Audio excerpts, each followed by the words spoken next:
Mic check. नमस्कार, मैं हूं वरुण सिंह और आप देख रहे हैं स्क्वायर फीट इंडिया। आप किसी लॉटरी में, जैसे जो महाडा की लॉटरी होती है खास करके, उसमें अप्लाई करने का कभी सोचते हैं? अगर सोचते भी हैं तो एक बहुत बड़ा सवाल आपके मन में आता है कि लॉटरी में अप्लाई करते वक्त जो कैटेगरीज हैं, EWS यानी इकोनॉमिकली वीकर सेक्शन, LIG यानी लोअर इनकम ग्रुप, MIG यानी मिडिल इनकम ग्रुप और HIG यानी हाई इनकम ग्रुप, ये जो चार ग्रुप्स हैं, ये जो चार कैटेगरीज हैं जिसके तहत लोग लॉटरी के लिए, चाहे वो महाडा की लॉटरी हो या स्टेट गवर्नमेंट की जितनी भी लॉटरीज होती हैं, चाहे सिडको हो, इन सब में ये कैटेगरीज आ जाती हैं। तो जब आप सिडको या महाडा के लॉटरी के लिए अप्लाई करना चाहते हैं या करने जा रहे होते हैं, तो ये कैटेगरी में आप कैसे बैठते हैं? दरअसल ये इनकम कैटेगरी है, ये इनकम ग्रुप है। यानी EWS जो होता है, इकोनॉमिकली वीकर सेक्शन, उसके लिए एक इनकम निर्धारित है कि इतने पर्टिकुलर इनकम के ऊपर अगर वो सैलरी है उनकी मंथली, तो वो दूसरे कैटेगरी में आ जाएंगे।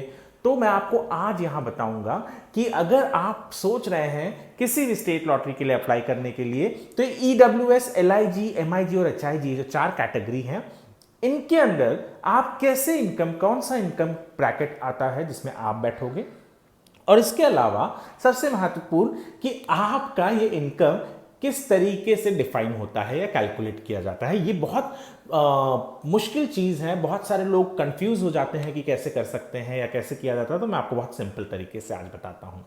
तो जैसे मैंने आपको बताया कि चार कैटेगरी होती है, EWS, LIG, MIG और HIG।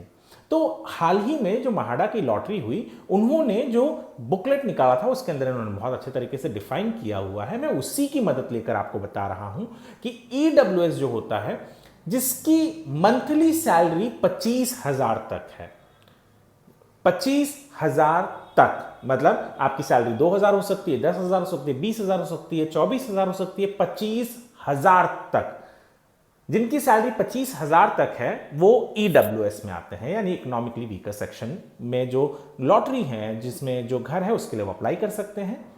जो स्टेट गवर्नमेंट की जितनी भी लॉटरी होती है उसके अंदर EWS का ये एक परिभाषा है। LIG क्या है? Lower income group. 25,001 यानी 25,001 रुपए से ज्यादा जो भी कमाता है, जो 50,000 तक, यानी 25,001 से 50,000 रुपए तक जिसका मंथली इनकम है, वो LIG में आ गया, लोअर इनकम ग्रुप। अब MIG यानी मिडिल इनकम ग्रुप, ये क्या है? जिसकी सैलरी 50,001 रुपए से 75,000 तक आती है, यानी 50,001 रुपीज से 75,000 तक जिसकी आती है, वो मिडिल इनकम ग्रुप में आ गया, मंथली इनकम। और HIG यानी हाई इनकम ग्रुप क्या है? जिसकी सैलरी 75,001 रुपीज के ऊपर, यानी 75,001 रुपए के ऊपर है जिसकी भी सैलरी, चाहे वो 1 लाख हो, 75,000 हो, 80,000 हो या 1.5 लाख, 75,001 रुपए के ऊपर जैसे ही आपका अमाउंट चला जाता है, आप हाई इनकम ग्रुप में आ जाते हो। 75,001, जी हां, आप कितना भी कमाए उसके आगे आप हाई इनकम ग्रुप में आ गए। तो बिल्कुल सिंपल है। EWS जिसकी सैलरी 25,000 रुपए तक मंथली इनकम है, LIG जिसकी सैलरी 25,001 रुपए से लेके 50,000 तक है, MIG जिसकी सैलरी मंथली 50,001 रुपए से 75,000 रुपए तक है, और HIG जिनकी सैलरी 75,001 रुपए से ऊपर है। अब वो ऊपर जो भी हो, उसका कोई भी उन्होंने एक कैप नहीं रखा है। पर अब मंथली सैलरी क्या है? अब ये एक बहुत बड़ा सवाल है कि मंथली सैलरी में क्या क्या पकड़ा जा सकता है, क्या क्या आता है। तो मंथली सैलरी क्या है, किस तरीके से कैलकुलेट की जाती है मंथली सैलरी? बहुत सिंपल है, पर लोगों को समझने में थोड़ा सा दिक्कत आती है। इसके लिए मैं सिंप्लीफाई करके बताता हूं। महाडा ने अभी जो लॉटरी की थी, कोंकण बोर्ड, उनके लॉटरी के हिसाब से उन्होंने कहा है कि मंथली सैलरी यानी एक हस्बैंड और वाइफ अगर हैं, अगर इंडिविजुअल है तो जो मैंने आपको कहा कि 25,001 से लेके 50,000 और उसके आगे के जो नंबर है वो इंडिविजुअल के लिए है। पर अगर आप एक मैरिड पर्सन हैं तो आपकी मंथली सैलरी कैसे कैलकुलेट की जाएगी? अगर हस्बैंड लॉटरी के लिए अप्लाई कर रहा है या वाइफ लॉटरी के लिए अप्लाई कर रही है, तो उनके जो स्पाउसेस हैं उनकी भी सैलरी इसमें पकड़ी जाएगी। यानी समझिए फॉर एग्जाम्पल आप अप्लाई कर रहे हैं, आपकी सैलरी 20,000 रुपए है और आपके वाइफ की सैलरी 5,000 रुपए है, तो आपकी टोटल सैलरी हो गई 25,000, यानी आप ईडब्ल्यूएस में आ गए। पर आपकी सैलरी 20,000 है, आपकी वाइफ की सैलरी भी 20,000 है, तो 40,000 जो है, यानी आप एक झटके में ईडब्ल्यूएस से एलआईजी में आ गए, यानी लोअर इनकम ग्रुप में आ गए। अब इसके अलावा आप सबसे महत्वपूर्ण चीज यह है कि सैलरी में काउंट क्या होता है। सैलरी में काउंट आपका जो सैलरी है उसमें कन्वेंस और रीइंबर्समेंट काउंट नहीं होते, उसके अलावा सब कुछ काउंट होगा। तो आपको अगर कन्वेंस मिलता है वो आपका काउंट नहीं होगा इसके अंदर, आपको अगर एचआरए है तो वो भी काउंट नहीं होगा, आपका कार अलाउंस है तो अलाउंसेस और रीइंबर्समेंट्स इसमें काउंट नहीं होते हैं जब ये पकड़ा जाता है। तो फॉर एग्जांपल आपको जो सैलरी मिल रही है 25,000 मिल रही है आपकी सैलरी, तो आप ईडब्ल्यूएस में तो है ही, अगर आपको 25,000 के ऊपर है तो आप एलआईजी में हो जाते हो।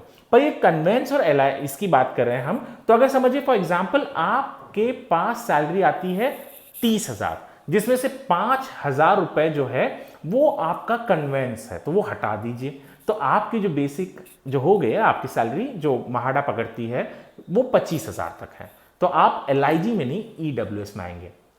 आप उसमें आपका कार कन्वेंस, आप कार अलाउंसेस, आप उसमें आपका एचआरए, ये सारी चीजें रीइंबर्समेंट जो होती हैं वो नहीं कैलकुलेट करेंगे। तो आप जो कैलकुलेट करेंगे वो आपके पास ये सारे चीज माइनस करके जो होता है अमाउंट वो होगा, और उसके बेसिस पे आप एलिजिबल होते हैं इन सारे कैटेगरीज के लिए। उम्मीद करता हूं कि आपके समझ में आया होगा कि किस तरीके से आपके हस्बैंड और वाइफ, अगर मैरिड हैं तो हस्बैंड और वाइफ दोनों की जो सैलरी है उसको काउंट किया जाता है, उसमें से जो ये मैंने अलाउंसेस और रीइंबर्समेंट्स बताए वो कैंसिल किए जाते हैं, और जो बचता है अमाउंट उसके बेसिस पे आप कैटेगरी में आते हैं। बड़ा सिंपल है।